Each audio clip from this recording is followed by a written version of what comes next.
night on August 31st, 1888, when Polly Nichols left a rooming house in the East End district of London known as Whitechapel. For her, walking these streets at this hour was part of doing business, as it was for many women in this bleak, impoverished part of the city. But this time, Polly's business would turn deadly.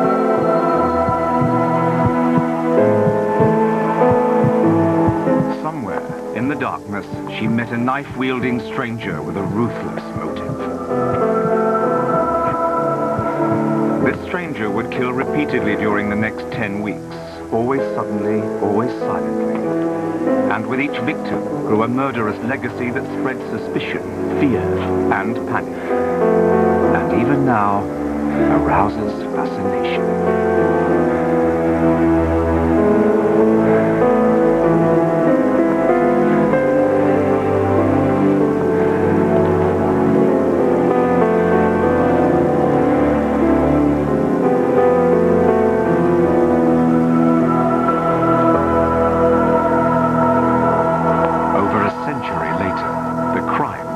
Unsolved and the stranger's identity unknown, except by a name that's become synonymous with evil.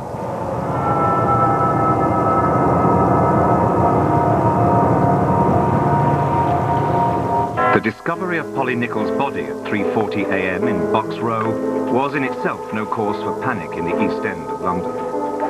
Crime was an everyday fact of life here, and women were not uncommon victims. Working-class women were no strangers to violence. The East End was a rough place. Working-class marriages were often abusive. Yet this killing did not have the look of a domestic dispute gone wrong. What set it apart was its savagery. The murderer made 2 deep cuts along Polly Nichols' neck, nearly severing her head from her body. She'd also been badly mutilated, with jagged incisions leading from her groin up to her breastbone. Still, even with a corpse, an approximate time of death, and knowledge of the weapon, the police had little to work with. Their inquiries produced no motive, no eyewitnesses, and no suspects. Within days, the search for Polly Nichols' murderer reached a dead end.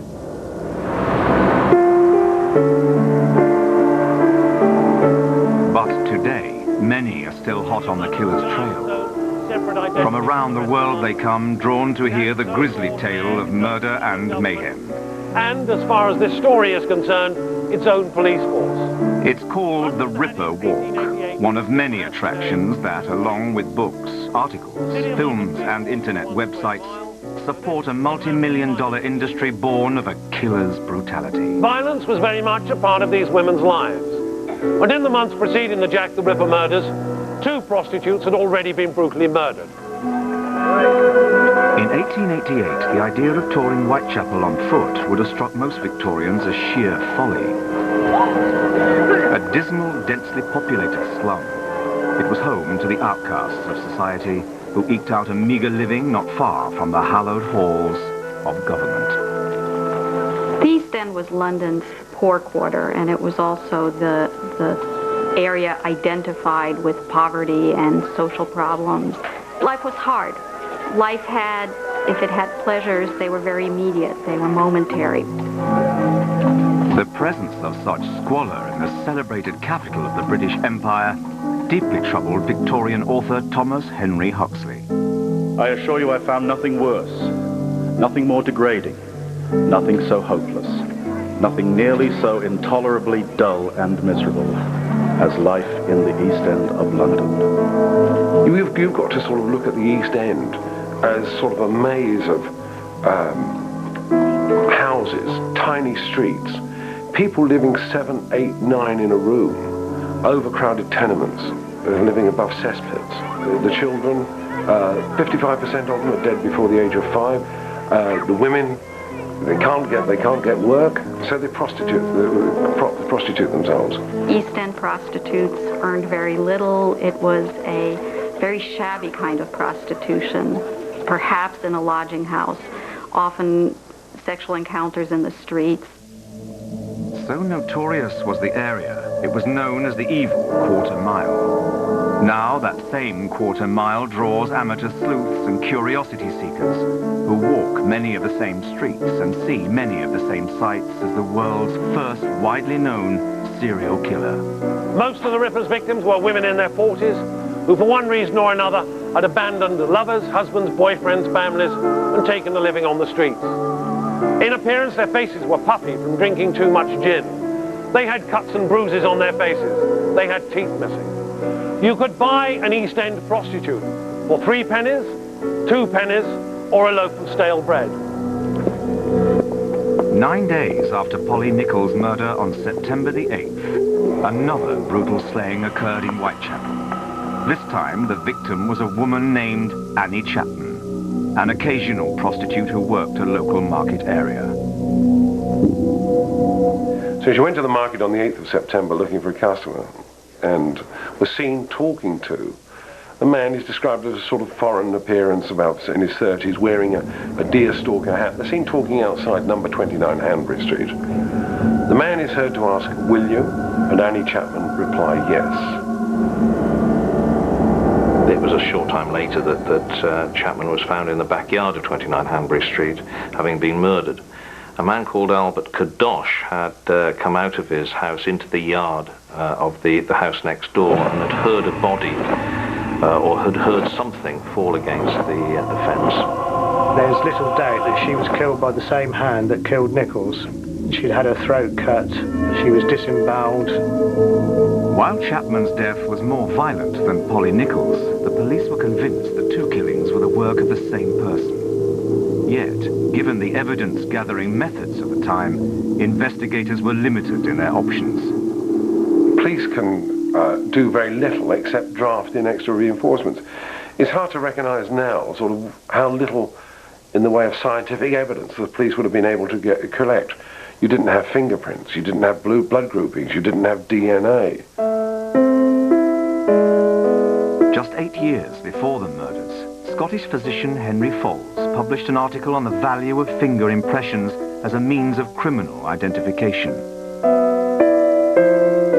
Yet the use of what today is called fingerprinting and other now standard tools of detection was still a long way off. It's going to be another 14 years before you get the first fingerprint conviction. Similarly, in 1888, the difference could not be told between animal and human blood. So you could have a situation where the murderer could be standing here and the victim could be lying there. The murderer could be covered in the victim's blood. He could have left his fingerprints and handprints all over the murder scene. With the state of scientific knowledge that existed in 1888, there was no way you could put the two together. The murderer has quite literally got to be caught in the act of murder. As it was, they were stuck with applying the lessons that had been used for a long, long time, which were look for witnesses, act very quickly at the scene of murders, knock on doors, get off your backside and knock on doors is an old adage of detectives that's been about for a long time. What they relied on mostly was eyewitness accounts, and as we know now, those can be very misleading. Misleading indeed. While there were no eyewitnesses to the killings, there was no shortage of informants. Descriptions of suspicious individuals in the vicinity of the crimes often led the police in different directions. I think he was wearing an overcoat, but I cannot be sure. He was a man over 40. As far as I could tell, he seemed a little taller than the deceased. He had a hard billycock hat. He had a blotchy face and a carroty moustache. He was a fine-looking man. He wore an overcoat with a cape, high hat, not a silk one, and a Gladstone bag. Accounts of the Whitechapel murders spread like wildfire, fueled by newspapers only too eager to feed the public's voracious appetite for details. Another murder of character even more diabolical than that perpetrated in Bucks Row. Her throat was cut in a fearful manner. The woman's body had been completely ripped open, and the heart and other organs laying about the place, and portions of the entrails around the victim's neck. The press were building it up. The murders were coming quickly on one another. There wasn't space of months in between where people would forget it and go on to something else. This was kept in the public eye continuously for a couple of months. And because of that, the police took very much a hammering, especially the detective force. They flooded the area with uniformed police officers in the hope, and really I think they realised that probably it's one of the only ways they were going to catch this guy, was to actually catch him leaving the scene of a murder or actually perpetrating a murder. Police surgeon Dr. George Baxter Phillips examined Chapman's body some 2 hours after her death.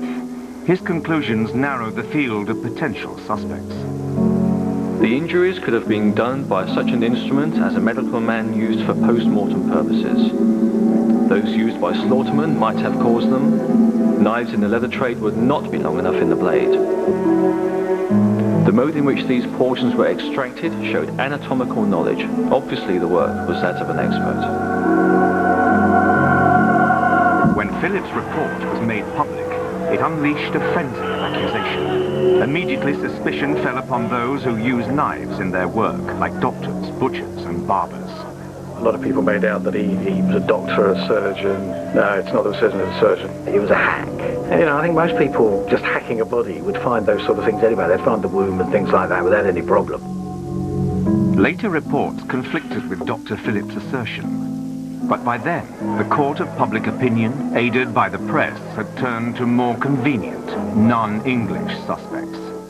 What was also creating a stir was that the area, sort of in the 1880s, the area had got a large influx of immigrants, Jewish immigrants, many of them were escaping from the pogroms in Tsarist Russia and in Eastern Europe. So the Jewish community was immediately being targeted as for one of their number being actually responsible for the murders.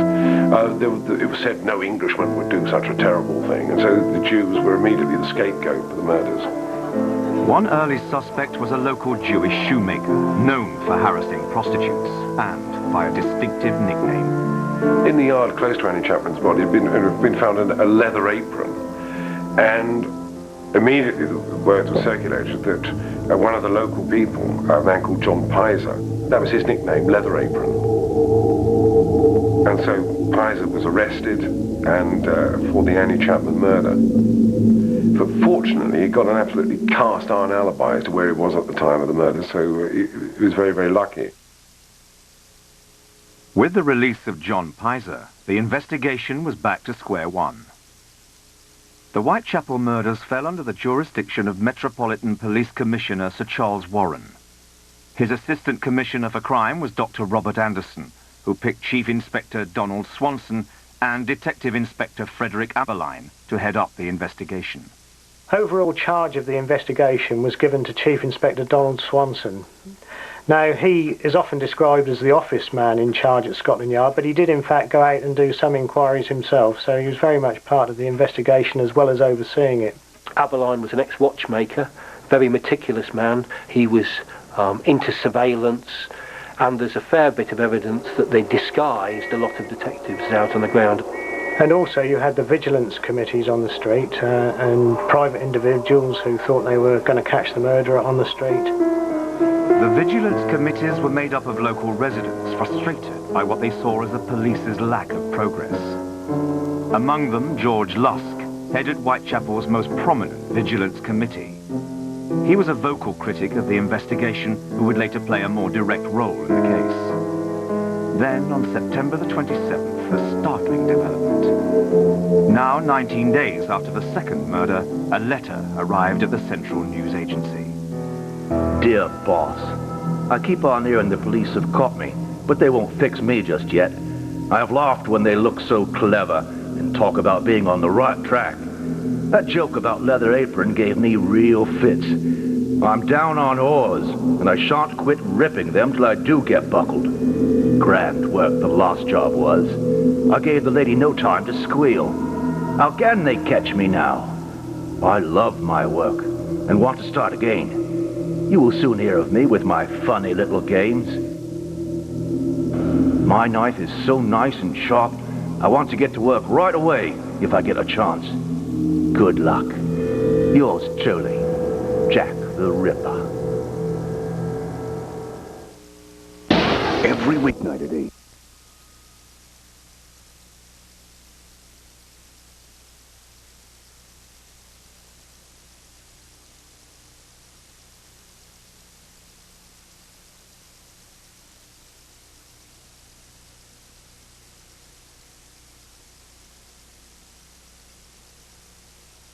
addition to coverage laced with blood-curdling passages, London's tabloids also took aim at Commissioner Warren of the Metropolitan Police.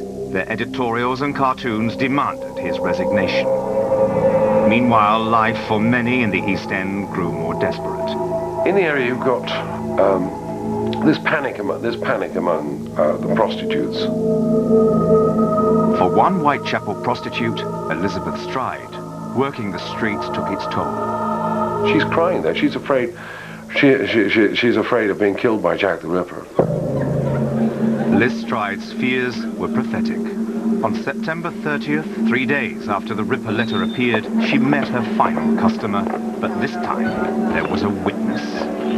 His name was Israel Schwartz, at this point the only person who might positively identify the killer. Schwartz said he saw a person struggling with 1:45 in the morning. Saw him struggling with the lady who he recognised, identified as Stride. She was thrown to the ground. She cried out about 2 or 3 times. And Schwartz at that point had walked on, then he saw a man who was threatening, or he thought was threatening, and he ran away. Stride's body was found a short time later, just off Burner Street. Her throat was cut, but there were no other mutilations. The Stride murder is different from the other Ripper crimes in as much as he didn't mutilate the body. But there are a number of reasons for this. One, the most popular explanation, is at the arrival of a man called Louis Deanschutz, who'd been away at a market that day, and he arrived back with his horse and cart and discovered that he was the man who actually discovered the body.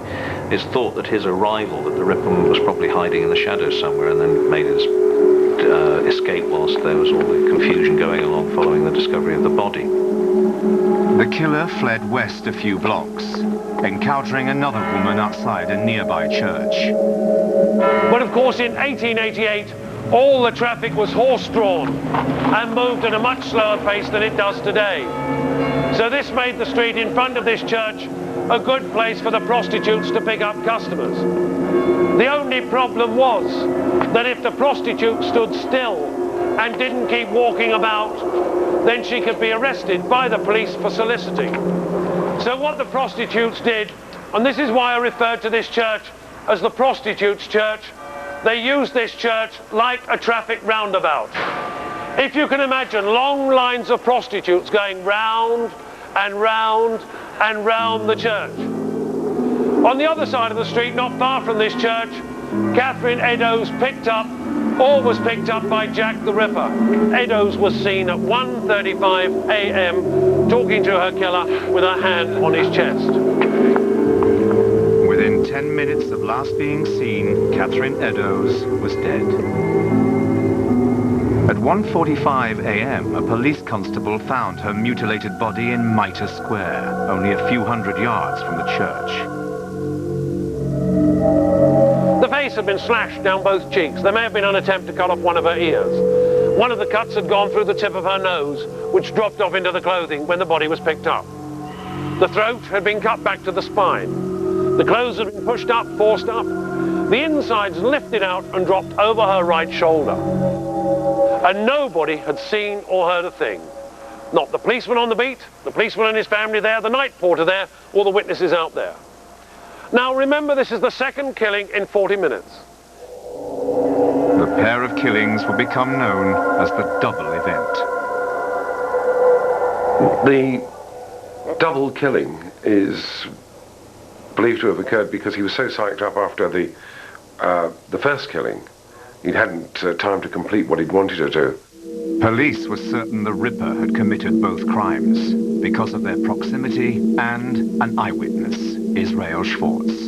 He saw them fight, and he saw the guy hit Liz Stride, and she fell to the floor with a scream, and then 15, 20 minutes later, she's found dead.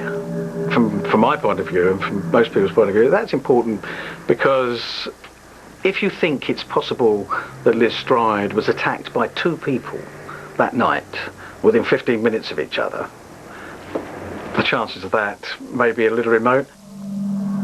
In In addition to an eyewitness, the police found something more. The Ripper this time left what is probably the only clue he ever really did leave. A couple of blocks to the east of Mitre Square, he threw a piece of blood-stained apron into the doorway of numbers 108 to 119 Galston Street. This was Edo's apron, so it was definitely thrown down by the killer. Above this piece of apron, on the jamb of the door, was written a message in chalk: "The Jews are the men that will not be blamed for nothing." Now, many argue that this was written by the killer.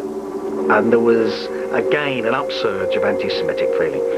And it, to such an extent that the chief rabbi in London at the time had said to all Jewish people, this is a time that we must play a low profile. We don't really want anything brought to attention for people to seize on Jews being the cause for this. The anti-Semitic climate in the community led Commissioner Warren to make a questionable investigative decision. Detectives were stationed by this doorway so that a photograph could be taken of the message once it was daylight. But now the incredible happens. The Metropolitan Police Commissioner, ex-Army man Sir Charles Warren, orders the message to be rubbed from the wall without any photographs being taken of it. When the detectives protest and ask why, well, says Warren, there are lots of Jews living in this area. This could be an incitement to race riots.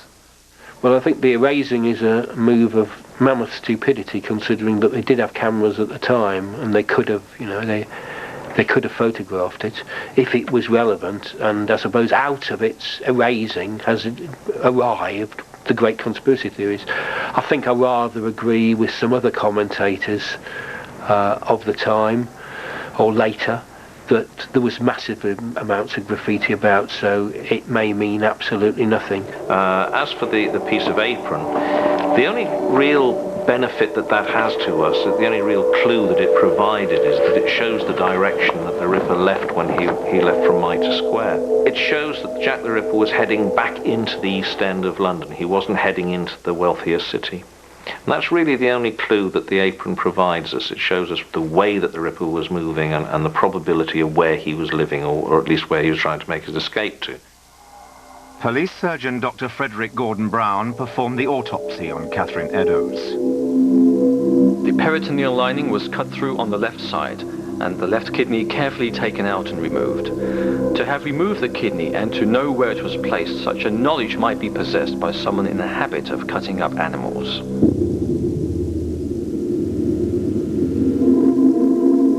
Brown's report revived theories that the Ripper was a doctor, a tradesman skilled with a knife, or a madman experienced in anatomy. Missing from Eddowes' body was not only her kidney, but, like Chapman, her womb. In the wake of these four horrific murders, all of London shuddered, wondering not if, but when the killer would strike again. October 1888, the police had launched an all-out search for Whitechapel's elusive serial killer.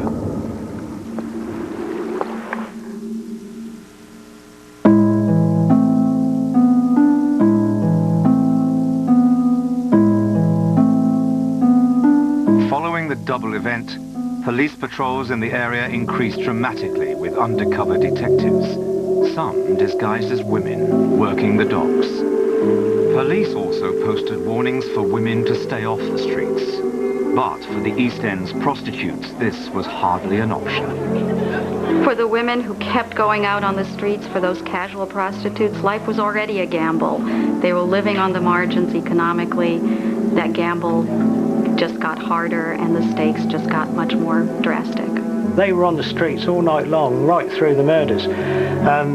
Desperation, lack of money, they had to be on the streets trying to earn a living, and some of them were so hopeless that they said, well, that, you know, they'd rather fall victim to Jack the Ripper than to have to jump off a bridge and commit suicide. The murders are concentrated in a very, very tiny area, and there was an absolute terror in the Whitechapel and the surrounding districts. So as we went through this, it became very, very serious very early on. Yeah, there's probably, you know, to a certain extent that questions were being asked in Parliament, and Queen Victoria got involved, the monarch at the time. It was asking questions, and government nearly fell on this. In a last-ditch effort to counter mounting criticism, the police consented to using bloodhounds in the investigation. Commissioner Warren volunteered to play the fugitive during a test manhunt in Hyde Park. Unfortunately, the dogs were unable to follow his scent, and the failure heightened the public's ridicule. Then, on October the 16th, the gruesome case took a ghoulish turn. George Lusk of Whitechapel's Mile End Vigilance Committee received a small parcel in the mail. Inside it, a piece of human kidney and a letter addressed, "From Hell." Mr. Lusk, sir, I send you off the kidney I took from one, preserved it for you. T'other piece I fried and ate. It was very nice. I may send you the bloody knife that took it out, if you only wait a while longer. Catch me when you can, Mr. Lusk. There was no certainty the kidney came from Catherine Eddowes' body. The newspapers reported that a doctor of pathology at London Hospital confirmed it came from a 45-year-old woman who suffered from Bright's disease, a condition brought on by alcoholism. The pathologist's description of the remaining kidney in Eddowes' body was that it was pale, bloodless and congested at the pyramids, which in fact was a sign of Bright's disease, but that's the only indication that it may have existed. And Bright's disease was quite common, so I don't think too much can be read into that at all. There's a lot of argument about it, but the general consensus seems to be that yes, the piece of kidney was genuine. She suffered from Bright's disease, and this piece of kidney matched up with the fragment inside Catherine Eddowes. So if you accept the kidney is genuine, you have to accept the letter is genuine, and if you accept the letter is genuine, then the letter is unsigned. There is no name of Jack the Ripper. So possibly, presumably, the murderer was rejecting that identity that was being put on him by the papers. Experts then and now have debated which of the letters, if any, is authentic, but they do agree on one thing.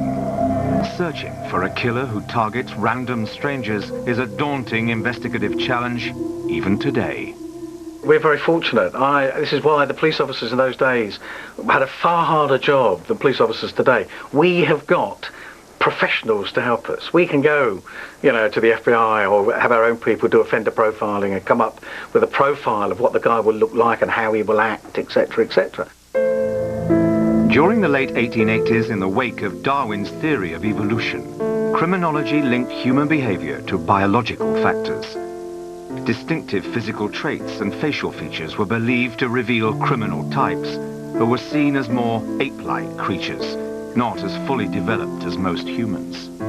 Research into this area probably did little more than reinforce prevailing ethnic stereotypes and prejudices, and it likely had the police and the public looking for the wrong man. Today, behavioral scientists called profilers go beyond physical characteristics to unravel the twisted motives of the killers they pursue. Profiling is the study of an unsolved crime of violence with the goal of arriving at characteristics and traits of the unidentified offender. Age, race, marital status, arrest history, educational history, that type of thing. The purpose of a profile is not to identify a particular person, but rather to identify a personality type. A century after the murders, the FBI's Behavioral Sciences Unit constructed a psychological profile of Jack the Ripper from evidence available at the time. We had available to us the autopsy reports, photographs, crime scene sketches, a map of the area in which the crimes had occurred with the location of each of those crimes. We also had, most importantly, the victimology. The people who were in fact the victims of Jack the Ripper, we had their history. They were all prostitutes. They were all derelicts, alcoholics. They all lived in the same vicinity. They were all mutilated in a very, very similar manner. If you accept this guy had a pathological hatred of women, maybe that is what he would take. That is what he would see as, the thing that a woman's got that a man hasn't. So maybe if he hates women that much, the uterus and the womb is the thing he will cut out, because that defines a woman. By mutilating the victim, he in a sense neuters her, he desexes her, and she's no longer something to fear. And he also has that opportunity to carry out all of his anger, which is primarily directed toward women. Jack the Ripper is motivated by anger and a sense of fear toward women. As vicious as his killings were, there's no evidence that the Ripper raped his victims. In order to be a sexual crime, one does not have to commit rape or any type of recognizable sexual assault. Jack the Ripper's crimes were sexually motivated. When we profiled Jack the Ripper, we profiled him as being an individual who was a white male, late 20s to mid 30s, an individual who was an inadequate person, an individual who was a loner, preferred his own company to the company of others. The FBI categorized the Ripper as a disorganized killer, one whose methods are erratic and impulsive. We thought that because of the locations where he committed 4 of the 5 crimes. They were outdoors, they were on the streets or in a courtyard, a very high-risk crime. In other words, whoever this person was almost oblivious to the risk. All the bodies were quickly discovered. So there's not a great deal of planning that went into those crimes. All of those things told us that we were not dealing with a rocket scientist in this case. We said that he lived right in that location. He was very, very comfortable with those crime scene locations. Others believe the Ripper fits the description of the organized offender, citing his ability to engage his victims, the consistency of his methods, and the fact that he left few clues.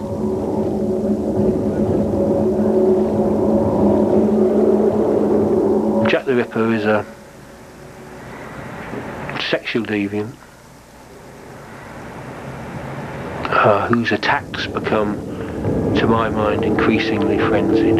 He runs risks, but nobody actually sees him committing any of the crimes, despite the fact there are considerable numbers of people about on the night in question. In the end, however, profilers admit that theirs is an inexact science at best.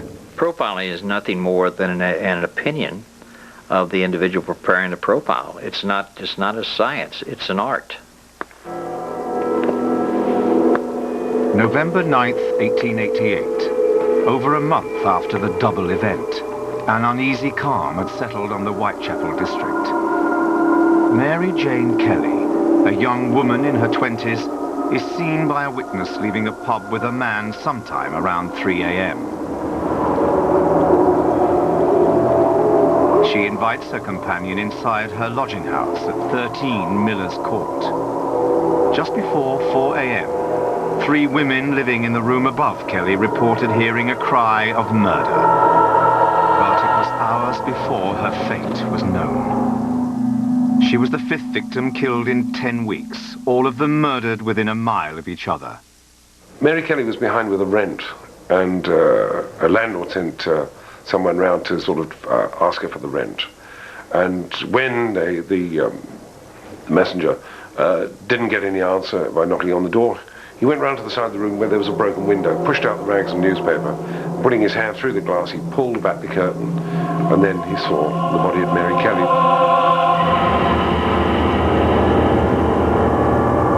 It was a total evisceration of the body. He'd severed the head from the body. He then skinned the face. He'd opened it from the throat to the groin. A horrific sight, even for veteran detectives Aberline and Swanson. This was the Ripper's most vicious attack yet.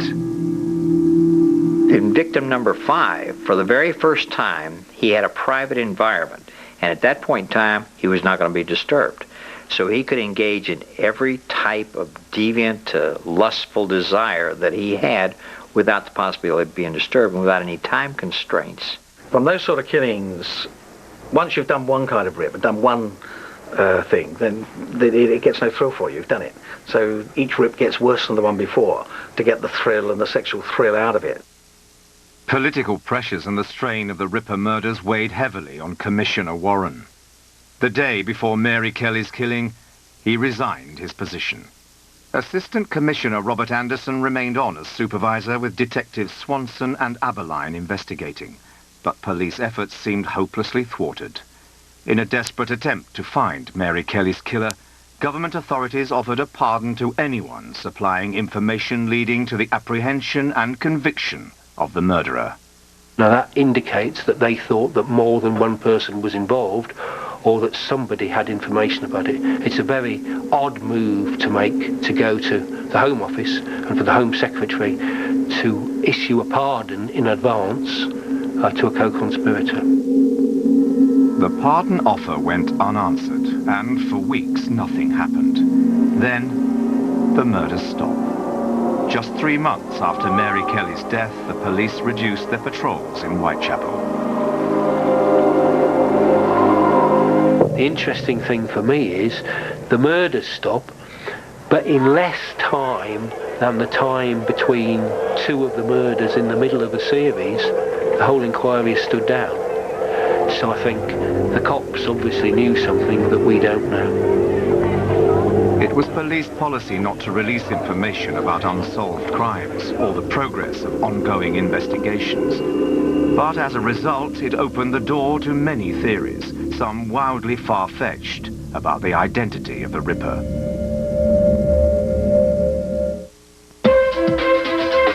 These theories started in 1888 and they've been going ever since. He's been an abortionist, he's been a female abortionist, Jill the Ripper. And then, of course, in recent years, you've had a whole range of theories built around the British royal family in the person of Queen Victoria's grandson, the Duke of Clarence, who died within 4 years of the Ripper murders. It was a lovely, sensational story, and it sells papers. And a lot of people may have probably thought there was something in it at the time. By 1894, 6 years after the murders, speculation about the Ripper's identity was still rampant. That year, Chief Constable Sir Melville Macnaghten wrote a memorandum refuting a newspaper article alleging that the Ripper was a man named Thomas Cutbush.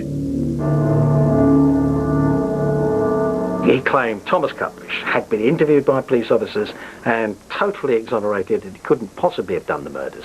As he went on, he said, not only with Cutbush, nothing to do with this at all. He said, I can name 3 top suspects that the police officers at the time, 6 years previously, considered far more likely to have been Jack the Ripper. He named Montague M.J. Druitt, who he called a doctor, but who in fact was a barrister and teacher. He named Kosminski, without a first name, just Kosminski, a Polish Jew. And he also named Michael Ostrog, who in fact was a con man and a convict, and who the police later had in custody, so it's virtually impossible that he was the Ripper. According to Macnaghten, the most likely of the 3 suspects was Montague Druitt, who disappeared shortly after Mary Kelly's murder. We have absolutely no idea why he was ever suspected of being the Ripper. He committed suicide at the end of December 1888. He drowned himself in the Thames, apparently because of some misdemeanor at the boys' school that he was teaching at. Macnaghten based much of his belief on secret documents that he allegedly destroyed prior to his retirement. All we know is that Sir Melville Macnaghten says that at some point later after the crimes, that he received private information that suggested that Druitt was the murderer, and he was quite prepared to believe that. Another of Macnaghten's suspects also seems highly unlikely. His name was Michael Ostrog. Nothing was known about him until quite recently. We've now discovered quite a lot about him. He was a petty sneak thief. Again, there's no obvious reason why anybody would ever have suspected that he was Jack the Ripper. The remaining suspect was a man named Kosminski, a Polish Jew who, according to Macnaghten, possessed a great hatred of women, particularly prostitutes, and had strong homicidal tendencies.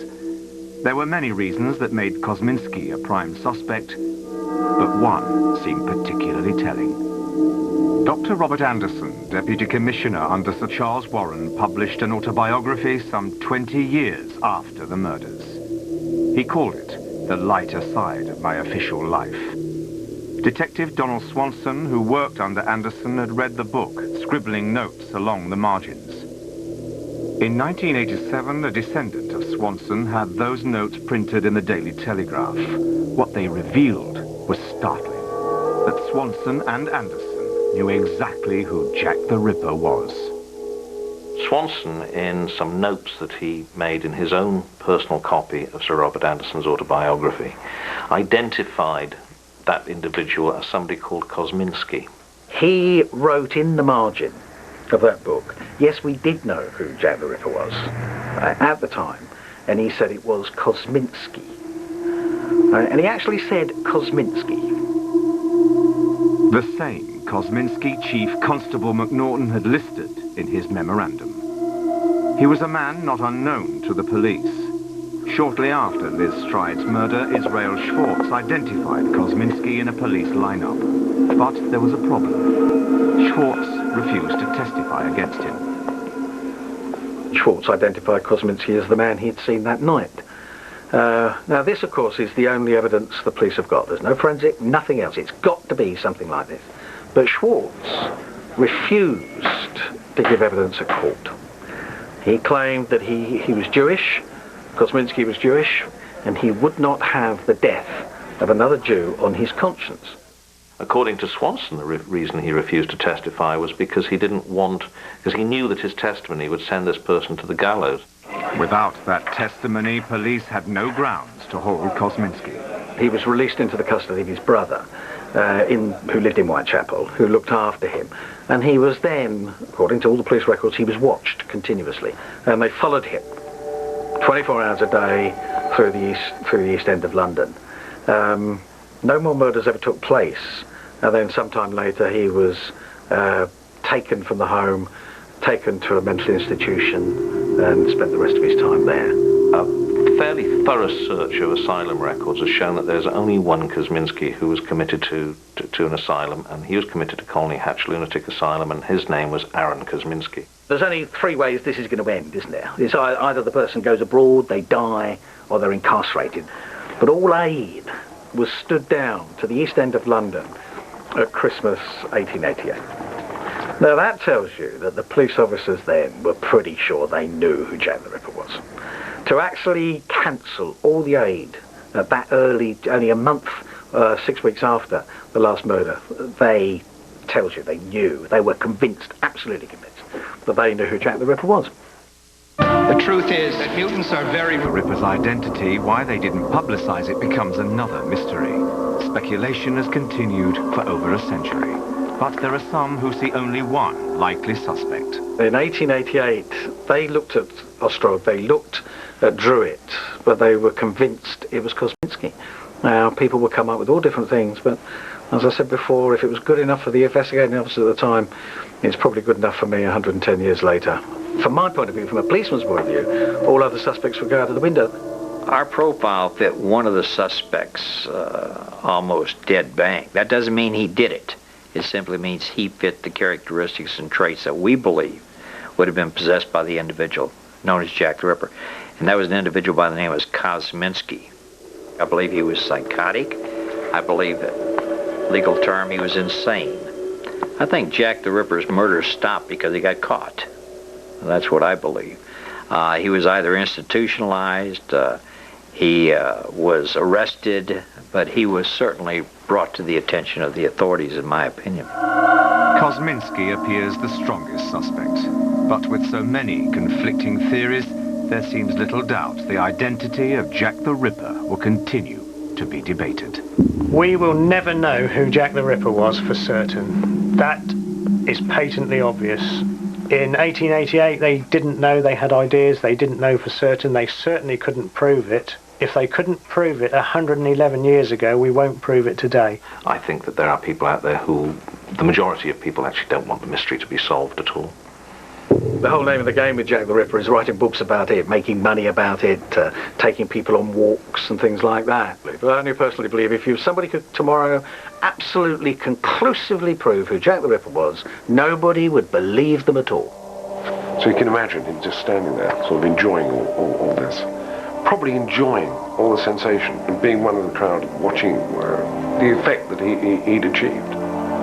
The unsolved mystery of the Whitechapel murders still haunts the streets of London's East End, as does the killer, whose savage crimes reveal the twisted, dark side of the human mind.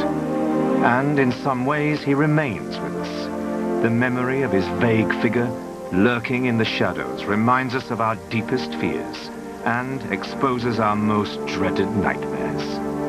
Yet it does more, unmasking for us our macabre and all too human fascination with evil.